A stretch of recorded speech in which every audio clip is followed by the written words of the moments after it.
I hear him walking.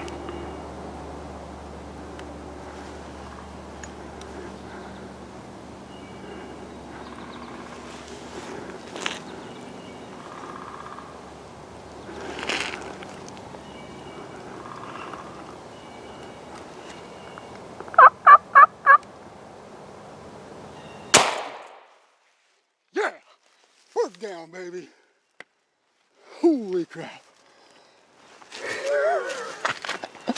Oh man, it has been tough. It has been tough. Holy smokes. That is the first goblin bird I've been on yesterday or today. Unbelievable. And he come in fast. He was hot. I struck him from the road. Oh, there's that other gobbler with him. It's them two longbeards I saw Sunday driving around.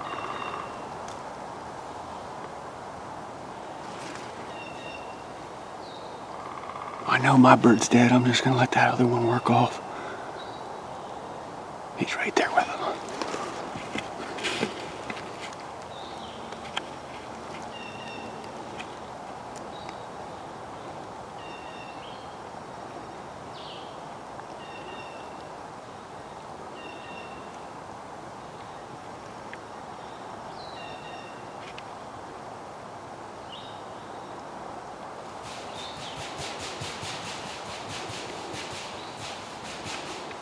Another bird down this year. So I just wanted to take the time and give my opinion on why I feel this bird got killed. I was kind of, I got out of the woods quickly. My dad's out, so I wanted to catch up with him and see if I could help him get a bird, but nothing really gobbling.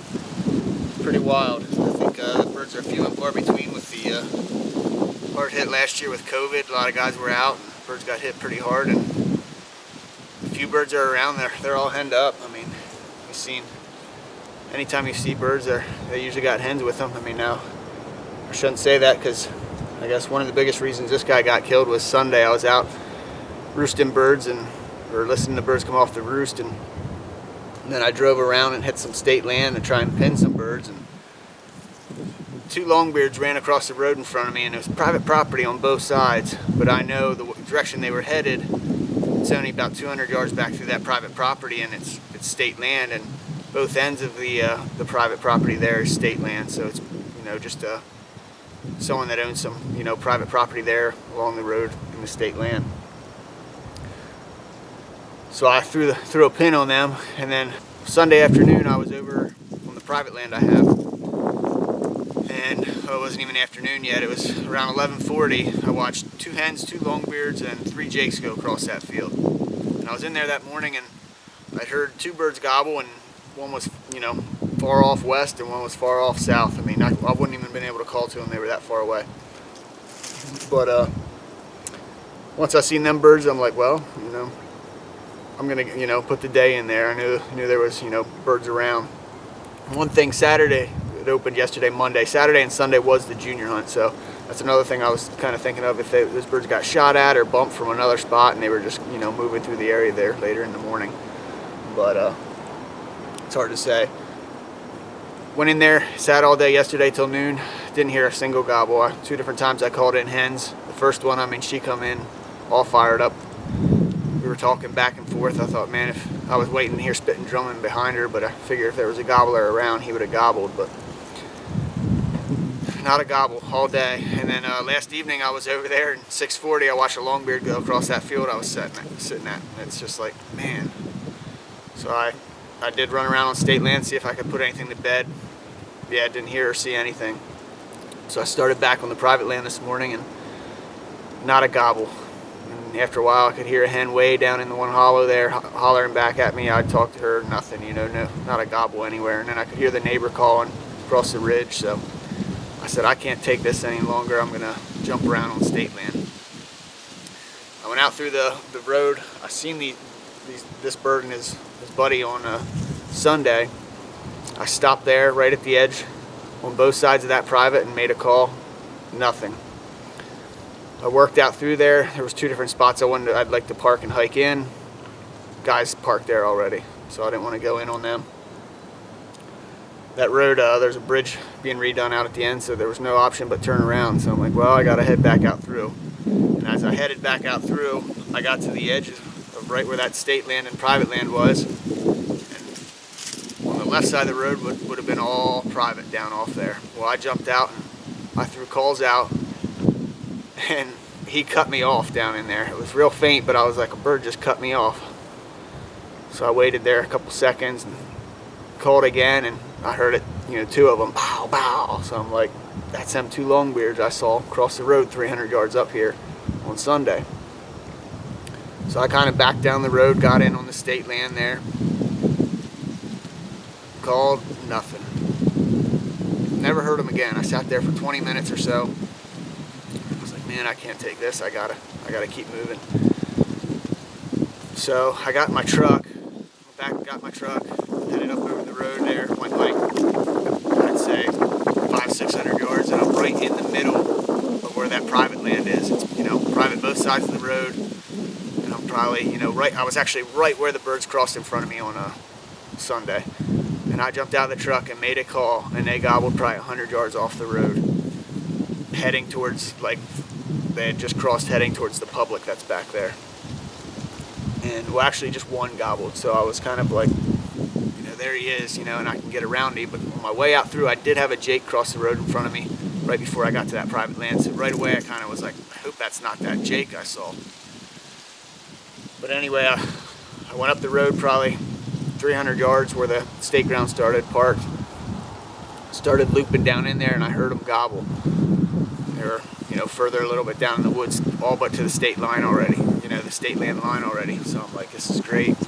Kept, you know, I was moving, got down in there, and I kept looking, you know, where's it going to be a good setup to sit, and where, you know, I couldn't see. And there was laurel patches in there, so it was actually pretty good, and it rolled down off towards where they were. And then I could see the state lands marked with yellow paint on trees, and I could see them over there probably 45 yards. So I just, you know, looked for a good spot. I had like 3 trees there I set up, and I was like, I like to have a decoy out just for self-filming, just to keep their attention off me when they come in.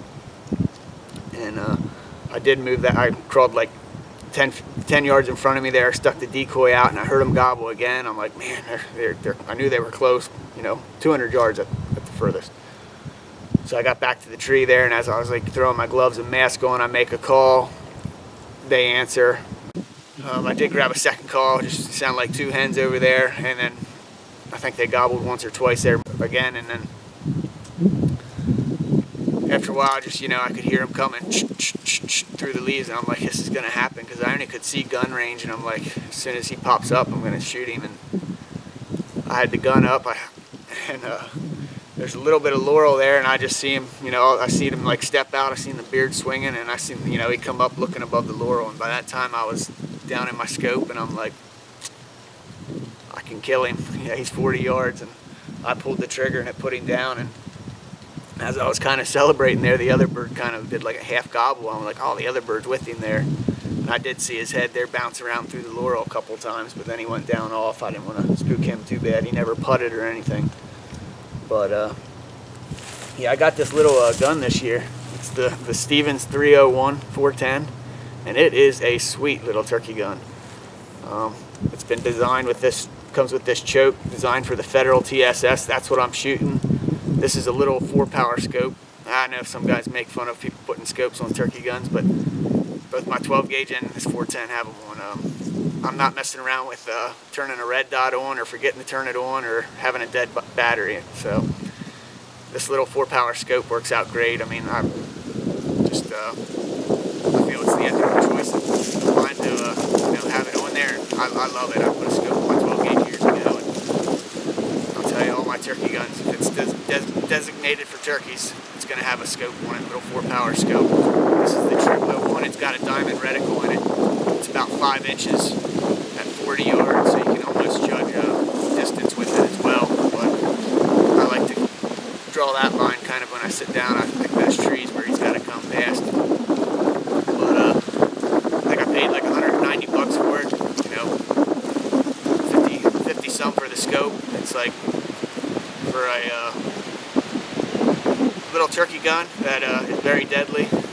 you can't beat the price of it.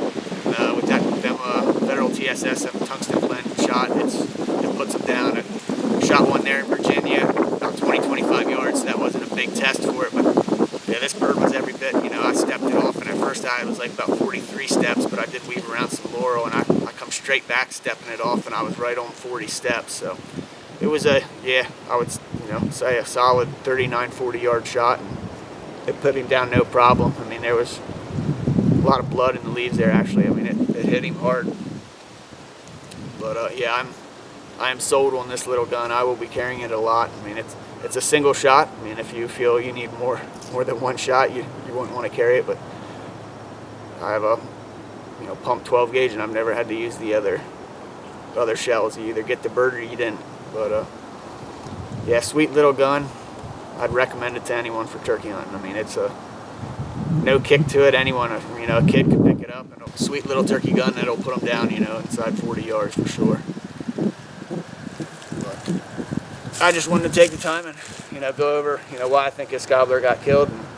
And, the main thing was the scouting. Finding him Sunday, and then,